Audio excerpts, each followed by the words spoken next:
Now we're into the charge phase. In this phase, your army closes the distance to the enemy, ready to engage them in brutal melee combat. Any unit within 12 inches of an enemy can attempt to charge them. There are some situations that stop a unit from charging. Like we mentioned before, a unit cannot charge if it ran that turn, and it can't charge if it's already within 3 inches of an enemy unit, because then it's already engaged in combat in your next phase. To start, select a unit you want to charge with. Next, check that unit is within 12 inches of an enemy model, then roll 2 dice and add them together. This is your charge roll. Your charge roll is the maximum number of inches any model in the charging unit can potentially move.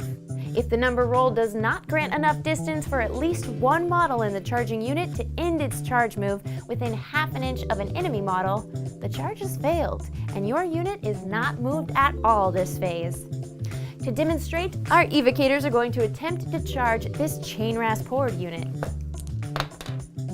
We've rolled a 7. We now check the distance from the evocator standing closest to the Horde, using the closest Chainrasp model as the target to see if we've rolled high enough. The Horde is 7 inches away, so that totally works out.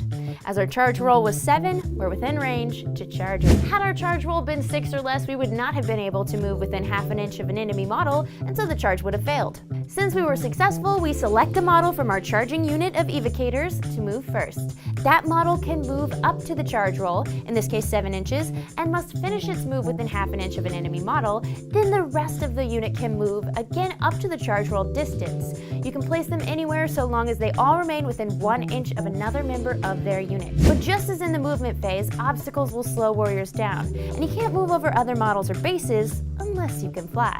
If you like to make things more exciting, you can charge into multiple enemy units. To do this, follow the normal charging rules. Just make sure that at least one model from your charging unit finishes their move within half an inch of each enemy unit you wish to fight. I'll show ya.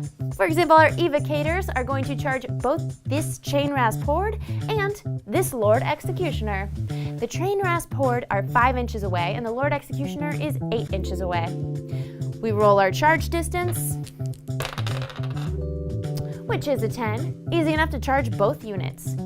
We now move our first evocator to within half an inch of the Chainrasp Horde. Next, we move the rest of the evocators, being careful to keep them within 1 inch of one another and making sure to place one at least half an inch from the Lord Executioner. We've successfully charged both units. Continue in this manner until you've attempted to charge with all the units you want to. After you're done, it's time to put your warrior's weapons to use. Join us for the combat phase in the next video.